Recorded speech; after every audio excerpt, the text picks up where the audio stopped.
Today we're going to be talking about some of the most speculative investments that exist out there. I've always been impressed by how any movie actually is produced, because if you think about it, movies are extremely expensive to make. They cost a fortune. Just if you think about it, once these movies are in the theater, there's a very high risk that people will not actually even bother watching these films, and they're a big loss. It's not like an investment that you could just sit and hold. Let's say you buy a stock, it goes down, and sometimes you can sit on it and wait for it to come back. But let's say when we're talking about movies, if you spend $100 million in the first weekend, it makes, I don't know, 500,000. The second weekend it's probably gonna make 200,000, and then from there it eventually exits the theater, and then you're just you're hoping to make some money from direct to like a Netflix or HBO, something like that, where you're gonna get streaming rights. But even that, it's gonna be a lot less than what you would be making from the theater. So movies are the most speculative investment I can think of, because yes, you can make 300-500%, but more likely than not, you're gonna lose a lot of money. I think there's a famous actor actually who invested a lot of his money in films, and he lost a fortune doing so. And the major reason why is because when you invest in a movie, more oftentimes than not, it tanks and you're not going to really get the money back. There's just no possible outlet for that to happen.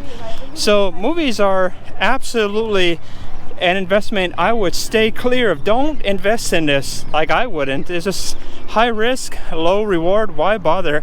I mean, there's a reason why I think some of these movies actually get money from the underworld, actually. I think even criminals sometimes are involved in funding some of these films. So definitely not something that I would invest in. Now, another very, very speculative investment, of course, would have to be options. And options are derivatives. What are derivatives? Derivatives, that means derive from. In other words, they get their value from the stocks. If you're buying the call, your options will be going up, and if you buy puts, your options will be going up if it goes down, if the stock goes down. So that's a very speculative thing, because there's a expiration date for these options, and oftentimes they expire without being worth anything. So it's absolutely a very speculative investment, which means it's a very high reward and very high risk. You get both. You get a high reward and a high risk.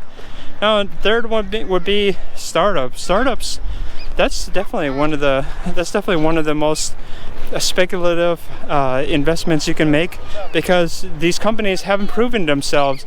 But because it's in the early stage, they probably don't have that much revenue coming in, but the valuation is probably rather reasonable compared to what it will be maybe 5 to 10 years from now.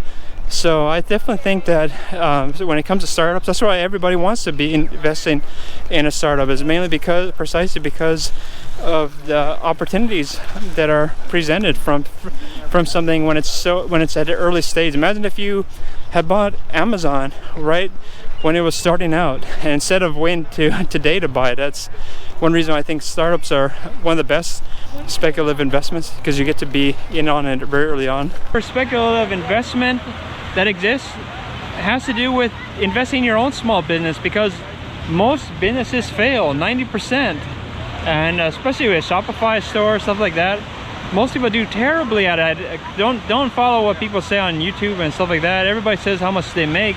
The truth is, investing in your own business is an extremely speculative investment, because most people lose at it. They don't do well at it, so it's speculative. It's a high risk, high reward proposition. Just like when I ask for you to hit the like button, it's very high risk. There's a chance you won't do it, but I know that you guys are smart and you'll hit the like button.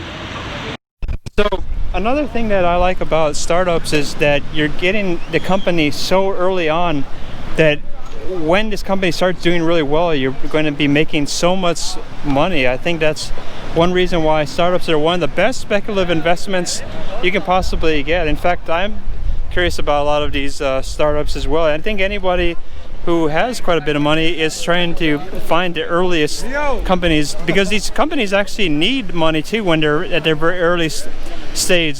That's when, think about Mark Zuckerberg. He would be nobody if there weren't these early investors who saw the promise of social media and helped fund the servers and things like that. So I definitely think that's one of the reasons why it is a very, very good idea to focus on these startups, because that's when you want to buy, when it's at a very early stage.